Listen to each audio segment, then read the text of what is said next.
This episode of Tolle Run is brought to you by Grandma's Marathon, Run and Fun, and M-Tech Results.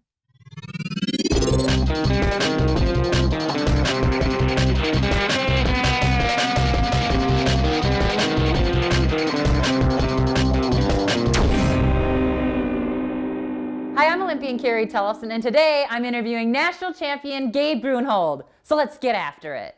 Gabe, you're national champion. Yes. Okay, so this happened, obviously. You won that race, and that was 3 days ago already. But Yeah. yesterday you were officially declared. Yeah. So what's going through your mind now that you've had a decent night's sleep? Yeah, it's been crazy 3 days, but I'm really excited to have, won my first U.S. title. It was an awesome race.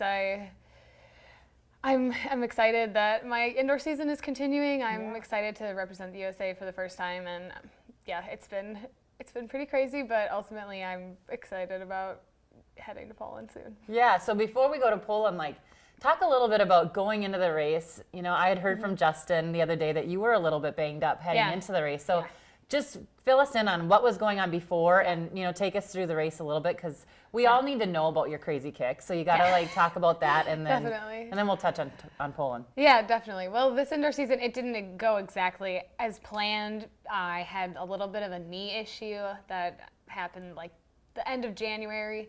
So I had a pretty poor showing in Boston in the 2 mile, which is where I needed to try to get the IAAF, the indoor standard in the 3,000, and I didn't get it. And after that race, I was sort of contemplating. I'm not sure if I should, continue the indoor season, because I just didn't know if I was going to be able to pull things together. Yeah. But thankfully, I stuck it out, and after talking to Dennis and my dad, who's a physical therapist, and Travis and Kathy, we decided I could probably run on it, train on it a little. David Monty let me switch into the 3K at Millrose, where I was supposed to do the mile there. So I got the time there, and then that's when I knew that making this team would be a possibility. So going into the race, you're feeling good. Obviously, maybe not ideal training going into it, but at altitude, you sort of probably thought it was going to be a sit and kick race, which is exactly what happened. leading into your hands. Yeah. But everyone wants to know, how do you mentally stay in that kind of race, and then how do you unleash this crazy kick? Every time I call a race that you're in, or every time I watch a race, I've seen you work out, I've seen you race for years. Yeah. There's a moment where I think, is she in it or isn't she in it? Yeah. And then all of a sudden, it doesn't matter if you are feeling good or not, you can just hammer. Yeah. Talk about that. Yeah, well, I think being, the primary event for me is the 1500, and I guess I would argue that is one of the most tactical races on the track. So, and it can go slow those first laps, and it's hard to change over to the fast sprinting pace. Some days, some races, it's there, that you have it. Other days, you're like, this is gonna be painful when I need to start kicking. But, I think you practice that, and you try to do that in workouts. Just have a strong finish. And specifically in the race on Saturday, it was a tense race, I think, for everybody who was up in the front, and especially for those of us who had the World Championships time. It was unlikely that anybody was going to get that time in the race, and that's how it played out. But especially on the indoor track, it's tough because it is, harder to negotiate space when there's other people around and you're kicking and you're going different paces. So that's tough, but you got to find a way to make a move, and that's what I did. Going into this championship now, the World Championship, that if it turns into a sit and kick race, you are really going to be one to watch for, to be on that podium. And what does that make you feel like? Yeah, that's what I'm hoping for. For me going in, there's going to be a first round and a final, and for me it's about making that final, and then definitely sticking my nose in it. I'm not sure how the entries are going to stack up for the other girls I'll be competing against, but I kind of agree that there's a couple people who are going to be out of reach for me, but it depends who decides to run the 3,000. But I think absolutely, for people who hang out my plan will be to hang out in the top top 6 and, race and see what happens over the last K.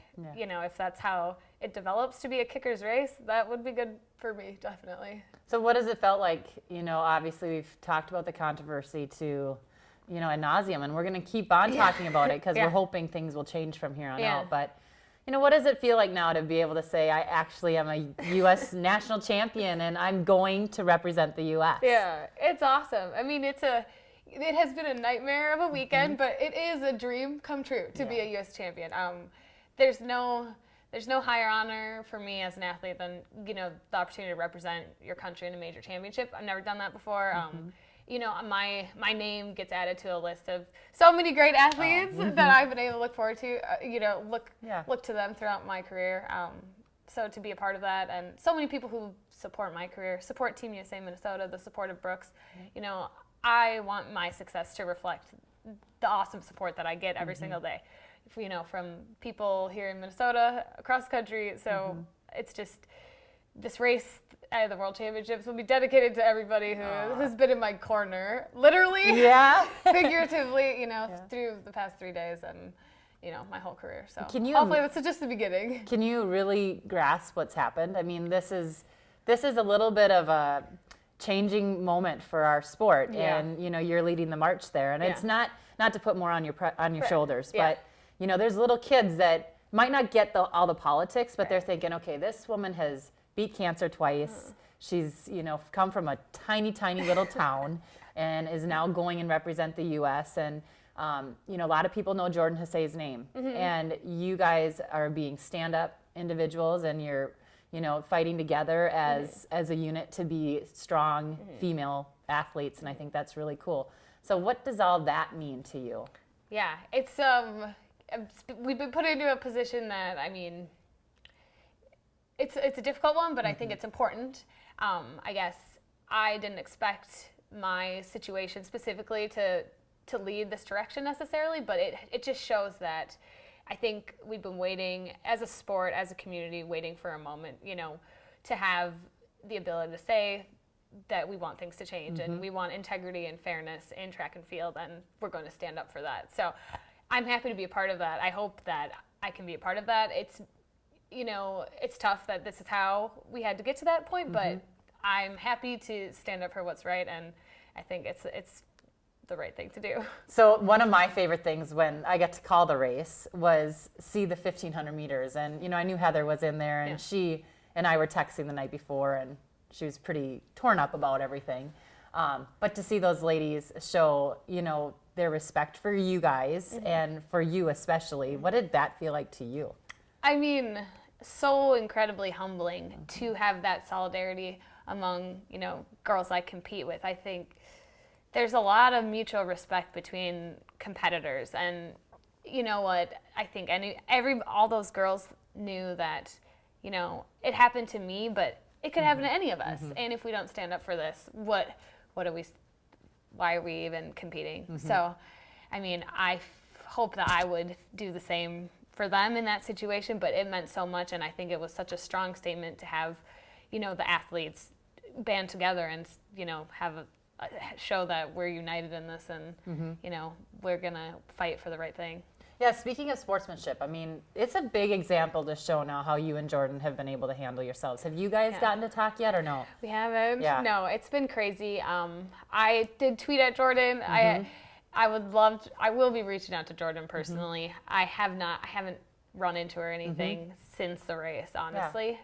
So yeah, I think Jordan Hasay is an awesome girl, bright future, but her sportsmanship and her example that she had this weekend will be a part of her legacy as an athlete and a person, and it just shows her character. On a fun note, and this is something that I woke up this morning and I was like, what can I do for Gabe that is a celebratory thing, and also I know that you and your husband enjoy this. Now, you young ones out there, you have to be a little older to really experience this, but here you go. All right. Oh, you guys. Okay, now this. Okay. This first. We have some whole wheat buns. That will help. And I love it. We have Polish sausage. There we go. I love it. Poland. Preparing for Poland, and last but not least, we have a 6-pack of Can you say it? I don't even know how to say it. Zywick. Some Polish beer. Some Polish beer. Yeah. And this is awesome because you know what? I did need a beer replenishment after this weekend. It's been a 1 or 2 beer kind of weekend. So well, you and hopefully Justin. I won't need it this week anymore now that this is resolved. But Justin, Dennis, I'm definitely gonna try. There you go. I'm definitely gonna try one of these. Yeah. Yeah. Post workout. Congratulations on everything. Thank you. You guys are so sweet, and I appreciate the support so much. Well, we are behind you 100%, but we're fighting for USATF as well because we want that has been so much. This whole sport has meant so much to me, and now seeing you as a younger athlete, like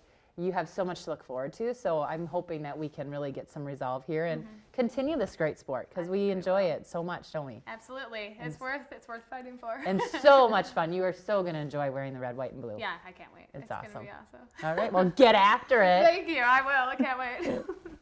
Thanks for joining me, and go get 'em, Gabe, in Poland. Get after it.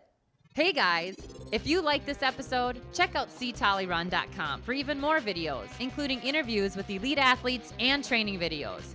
You can also subscribe to us on YouTube and iTunes. And don't forget to get after it.